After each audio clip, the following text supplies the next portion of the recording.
Good afternoon. So you're Mildred Harrison? Yes, I am. So kumusta? Nag-enjoy ba kayo sa Barrio Fiesta in Glasgow? Definitely.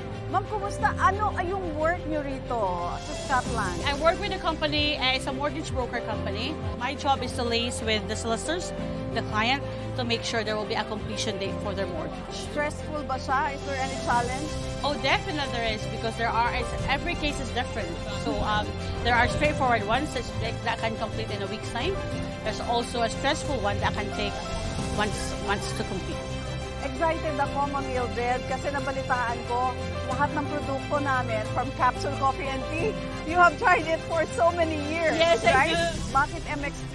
Wherever you go, if you meet Filipino, they always say mangosteen is good for you. Yes. So why not take MX3? It's mangosteen product. And then I just feel, I don't know why, I feel happy if I take MX3. Woman's problem. I always say that, look, I've got MX3 tea here. I can give it to you. There's no specific reason, but I do like MX3.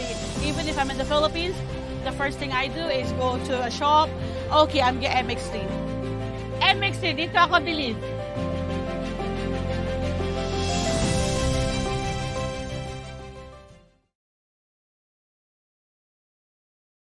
Sa balat ng radyo. Magandang morning sa inyong lahat! Ako pa rin po nag-iisang girlfriend mo sa radio. My name is Lindsay. Makulit, pero may puso. Handang makinig sa mga kwento mo. Alam mo, feeling ko kailangan mo na siyang iwan kasi it doesn't make sense. Ang kwento sa lihim ng liham. Mahal kong Lindsay. Magandang araw po sa inyong lahat. Ako nga po pala si Mary Rose. DJ Lindsay, wala naman akong masyadong problema pagdating sa boyfriend ko. Pero pagdating sa pamilya niya, yun ang mahaba-habang usapan. DJ Linz, love language ko po sa pamilya ko yung preparation sa mga birthdays, anniversary, at kung ano-ano pang celebration. Bagong girlfriend lamang po ako. Kaya naman medyo nag-e-effort talaga ako pagdating sa pamilya ng boyfriend ko.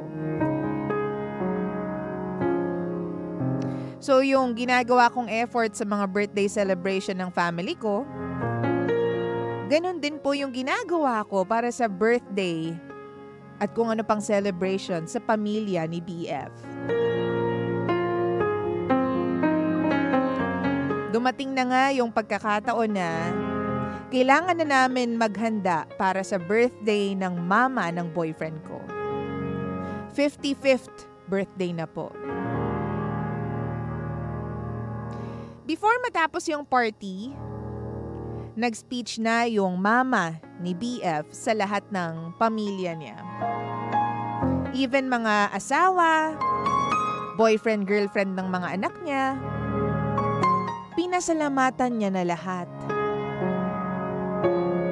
Thank you sa pagpunta sa birthday. Pero napansin ko na sa dinami-rami ng pinasalamatan ng nanay ng boyfriend ko, ako na 2 linggo kong pinrepare ang lahat. Reception, activities, mga pagkain. Wala doon sa pa-thank you niya.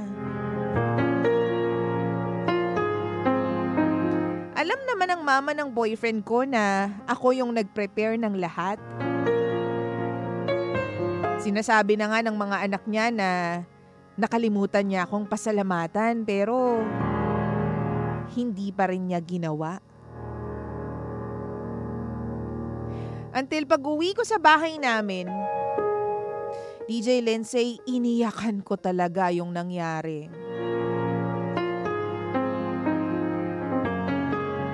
Bumalik pa ako sa bahay nila kinabukasan kasi nandun yung mga ginamit ko na para sa preparation ng birthday. Kinuha ko lang. Pero wala pa rin pa-thank you.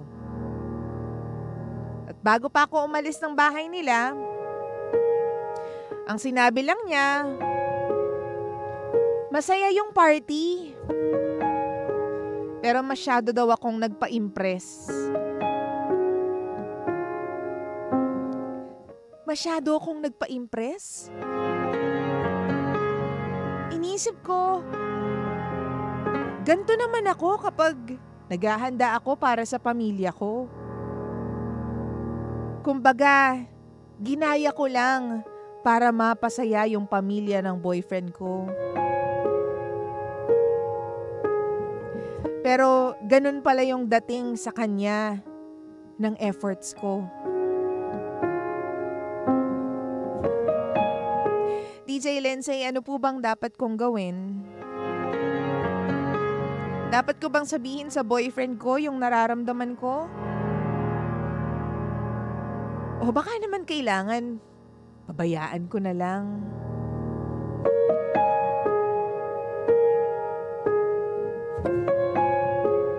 Muli, ako si Mary Rose. At ito ang lihim ng aking liham.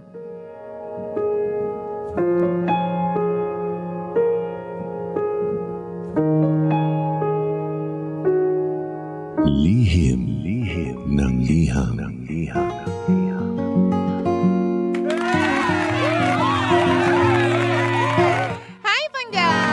Natin sa buong kaplongan. Check your time. 9:13 na po ng nagmamagandang umaga. Kasama niyo pa rin po ang nag-iisang girlfriend mo sa radio. Wow! My name is Lindsay. Lindsay. At ikaw pa rin po yung nakikinig sa istasyong same pero iba. Pangga, we are number 1, 06.7 Energy FM. Pangga, huwag mo sabihin radyo. Sabihin mo, gandang umaga sa lahat ng tulad ko na parang puyat na kanduli. Hindi kasi yung mata ko nga may something. Hindi ko alam. Sobrang kati niyan. Alam mo, hindi ko alam kung may sipon ba ako o meron akong eye infection or whatsoever of something to that effect. Malalaman natin mamaya kapag tinanggal ko na yung aking contact lens. But anyways, yan. Pagpasensyahan nyo na muna yung itsura ng mata ko ngayon. Para akong puyat na puyat. Pero medyo lang po, opo. Nahihirapan kasi ako matulog gabi. Hindi ko alam kung bakit. Pagpatak ng alas 9, sobrang okay. Alam mo yun, parang ready na ako na to go to dreamland eh. Pero, nung nakababa na yung telepono ko and all, bakit ganun? Sabi ko parang hindi naman ako dinadapuan ng antok. Samantalang inaantok na ako nung kani-kanina lang. Kasi paikot-ikot ako sa kama, hindi ko makita yung tamang posisyon. Wow! Ayan. Ang ending, hindi ko alam kung anong oras na ako nakatulog.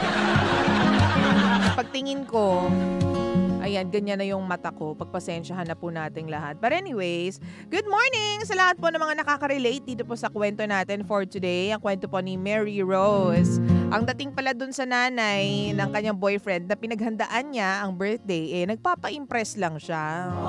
Oo, pero ikaw ba? Ano bang gagawin mo kung ikaw yung nasa sitwasyon ni Mary Rose? Kakaririn mo ba? Dadamdamin mo ba yung sinabi? Of course, no? O baka naman tulad ka ng ibang mga pangga natin na huyaan mo na. Oo, baka naman signs of aging yan, no? Senior moments. Huwag mo na masyadong damdamin, huwag mo masyadong kimkimin, no? Maging masaya ka lang with your boyfriend. Baka ganun yung paniniwala mo. So, sabihin mo sa akin kung anong nararamdaman mo. Punta ka sa Facebook, facebook.com/energyfm1067. Hanapin mo yung live and then dun mo ilagay yung comment mo, dun mo i-comment yung mga masasabi mo tungkol dito sa kwento po ni Mary Rose ngayong umaga na ito sa Lihim ng liham. Ayan, simulan natin, sabi ni Marco. Lalo na pagkasal na kayo at biyenan mo na yan, mas malaking pagdurusa ang dadaanan mo dyan. Ay, Sabi naman po dito ng iba mga pangga natin, basa tayo ng comments dito, no, mga pangga, ano nga bang masasabi natin? Ano bang masasabi ng mga pangga natin? Sabi ni Jepoy, if you still wanna stick around with your boyfriend, bare minimum na lang ang i-treat mo sa mother ni boyfriend. Since ungrateful naman siya, deserve niya yun. Kung aabot pa relasyon ninyo sa next birthday niya ulit, bigyan mo na lang siya ng birthday card. Hindi mo na kailangan magpa-impress. Hindi rin naman niya gusto pala. Once is enough and nakita mo na yung ugali niya. It's still up to you if kung nakikita mo ang future mo kasama ang mudra ng boyfriend mo. Ang dali naman palang kausap, Ben. Gano'n naman pala yun. Sabi naman po ni Army Estoque, Good AM, Miss Lindsay. Kung ako po sa iyo, girl, hayaan mo na lang muna. Sa tingin mo, ma-appreciate naman ng nanay ng boyfriend mo. Baka na busy lang siya. Pero sa tingin, magpapasalamat pa rin yan sa iyo. Ganyan ang ibang nanay. Relate ako dyan. Salamat po sa inyo. Sabi naman po dito ni Ami, basta ganyan, wag nang umulit. Parang offensive na palang dating sa mama niya. Ganon talaga, may mga taong ungrateful. Or pwede rin na hindi ka niya bet talaga, te. Patuloy mo lang obserbahan ang hirap ng ganyang biyenan na ayaw sa'yo. Sabi naman ni Kenny, please, stop pleasing other people, letter sender. Just be civil. Kung ayaw sa'yo, edi don't. Ganon dapat. May stress ka lang kung parati mo silang ipiplease, diba? Uy, totoo naman yan. Sabi naman ni Christine, we can please people to like us no matter how hard we try. Hindi ka pa po talaga gusto ng mother niya. As simple as that. Kaya kahit anong effort mo, hindi niya yun ma-appreciate. Pero malay mo naman, baka kasi kinikilatis ka pa niya, kaya ganyan siya. Give her some time na lang. Sabi naman ni Queen, it's a clear indication na you should not put extra effort sa mga taong hindi marunong mag-appreciate. At least now, you know, leave ka na lang. Sabi naman ni Jokas, manhid-manhiran ka na lang, ni konting walang respeto sa'yo, ungrateful, lumayo ka na habang boyfriend at girlfriend pa lang kayo. Kung ano ang ugali na pinapakita niya ngayon, siya rin gagawin niya in the future, hindi magbabago yon. Ingat. Ang taray. Sabi naman ni Rods, you can't please everybody, so please. Sabi ni Wenang, morning po, red flag, ayaw niya sa'yo, baka gusto cash. Hoy. Sabi naman ni Marisa, maybe you're too much for her. Kulangan mo ang effort, Zai. Isakto mo lang. Para hindi masyadong masakit at also baka in reverse mag-thank you naman sa'yo. Diba? Who knows? Kumbaga, balik rin natin ang psychology ng mga bagay-bagay, di ba? Ayaw mo pala, too much pala, nagpapa-impress pala dating sa'yo. Sige, ganito lang. Birthday card. Tama yung sinabi ng isang commenter. Birthday card. Next birthday card na lang po tayo, Nay. Lihim ng liham. Sabi ni Arch, making a good impression of your Joas family is always something a loving partner has to aspire to. Pero merong mga parents na kahit anong effort ang gawin mo, they will not appreciate you kasi they just don't like you. Lihim ng liham. Diba totoo naman yan? Sabi naman ni Tony, siguro mas maganda maging open ka na lang sa boyfriend mo about doon, pero wag mo na lang din masyadong damdamin. Kung ayaw niya sa'yo, just do your best and show her what's the real you. Kung talagang ayaw niya, wala namang siya magagawa kung mahal ka ng anak nila. Totoo, Ben. Totoo, wala naman silang magagawa. Pero alam mo, kung ako yan, mahirap kasi if that's the real you, 'di ba? You like, sabihin na natin talaga namang nagpe-prepare tayo, 'di ba? May mga tao talaga na tawag dito, may effort pagdating sa mga celebrations na ganyan kasi ganun yung love language nila, service, 'di ba? So kung naniniwala ako na kung ganun ka talaga, siguro torn ako kung sa susunod ba gagawin mo pa ba yun? Kasi yun di ba? Pero kung hindi ka naman na-appreciate, so kanino bang problema yon? Problema mo ba o problema nung isa? Di ba? So kung ako sa'yo, bilang bago ka pa lang naman sa mundo nila, kung ano sa tingin mo yung swak sa kanilang ways, kung paano sila bilang pamilya, yun na lang muna ang gawin mo. Wow! Hindi natin alam, baka nga too much yung nagawa mo, pero alam mo, a little thank you, di ba? Wouldn't hurt kahit pa paano. Diba naman yung mag-thank you ka na lang dahil nag-effort naman yung tao, diba? So doon sa parte na yon medyo may problema nga. Oo, si Modra, may problema nga siya doon sa part na yon. Hindi naman natin siya masisisi. Kung gano'n na talaga siya, alang naman magbago siya, diba, para sa'yo. Oo, sasabihin niya, naku, matanda na yan, hindi na magbabago para sa atin. So, siguro, kung ano na lang yung sa tingin mo bet niya, yun na lang yung gawin mo. And save your efforts para doon sa mga taong nakaka-appreciate ng ginagawa mo. Diba? Kasi may mga pamilya na nonchalant. Alam mo yun, I'm not saying na nonchalant yung pamilya ng boyfriend mo. Pero, example na lang, pamilya namin. Nonchalant yung pamilya namin. Oo, as in talagang, ang ganda-ganda na nangyayari. Pero yung tatay ko parang, oo, ganda. Ganun lang yung tatay ko. Yung nanay ko, oo, ganda naman yan, Neng. Ganun lang. Pero deep inside, talagang alam mo yun, tumatalon-talon na yung puso nila at nagse-celebrate na sila. Hindi lang sila expressive talaga. So kung paano kayo sa pamilya, siguro yung papasok na bago sa pamilya ninyo should understand na gano'n ang ways ng pamilya ninyo. Or saan naman lang, mas maganda rin kahit paano pahapyawan mo yung boyfriend mo. Hindi ba hindi yata na-appreciate ng mama mo yung yung effort ko kasi parang di naman siya masaya dun sa birthday niya. Ano sa tingin mo? Ganyan. So, kukuha ka ngayon ng mga feedback. Ganyan. Ganyan lang talaga si mami. Pero, konting kiliti pa, makukuha mo rin talaga yung niyan, yung sayaw niyan. Ganon. O, diba? Kasi ako, originally, ang gusto kong sabihin kanina is, don't stop being you. Kasi, ganun ka Hindi ka man ma-appreciate. Ma-appreciate ka man, yun ka talaga. Diba? It's a way of expressing yourself. So, para sa akin kasi, may pumalakpak o walang pumalakpak, basta magawa ko yung thing ko, masaya ako dun sa ginawa ko, gagawin ko pa rin yun. Diba? Uulitin ko pa rin yun. Gagawin ko yun because mahal ko yung ginagawa ko. At dahil yun talaga ako Yun yung art para sa akin. May mag-thank you man o walang mag-thank you, still gagawin ko pa rin yun because magaling ako doon. Gets mo? Wow! So, ma-appreciate man niya o hindi, nasa sa kanila na yun. Pero, nasa sayo nga yan kung gusto mo mag-ingat sa mga galaw mo, sa steps mo, ganyan. Pwede rin namang, sige, hindi nyo naman pala gusto, di wag na lang. Ganon. Diba? So, mamili ka na lang doon. Hindi ka naman kasi gumagawa ng isang bagay para, ano ba sa tingin mo? Ang gusto mo ba is mapasalamatan ka? Diba? O gusto mo lang talagang gawin yun because you love doing it. You love preparing birthdays kasi magaling ka doon at doon mo na-express yung art mo. O ano bang gusto mo? Gusto mo ba talaga yung mapasalamatan? Thank you very much. Ganyan sa efforts mo. Kaso hindi nga sila ganun. So the next time na mag-prepare ka ng birthday, I guess, wag ka na lang mag-expect na may magte-thank you sa'yo. Ano na lang siguro para walang samaan ng loob.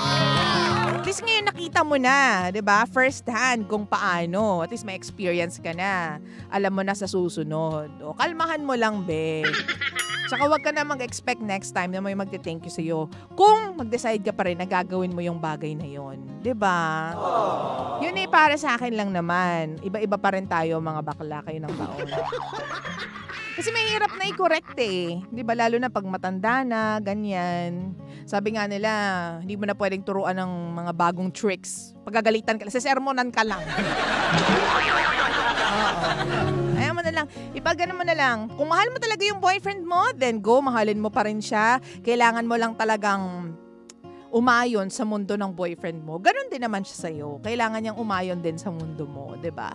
Kailangan ninyong mag-adjust sa mundo ng isa't isa, sa pamilya ng isa't isa. Should you want to be together for a longer period of time or 'di ba?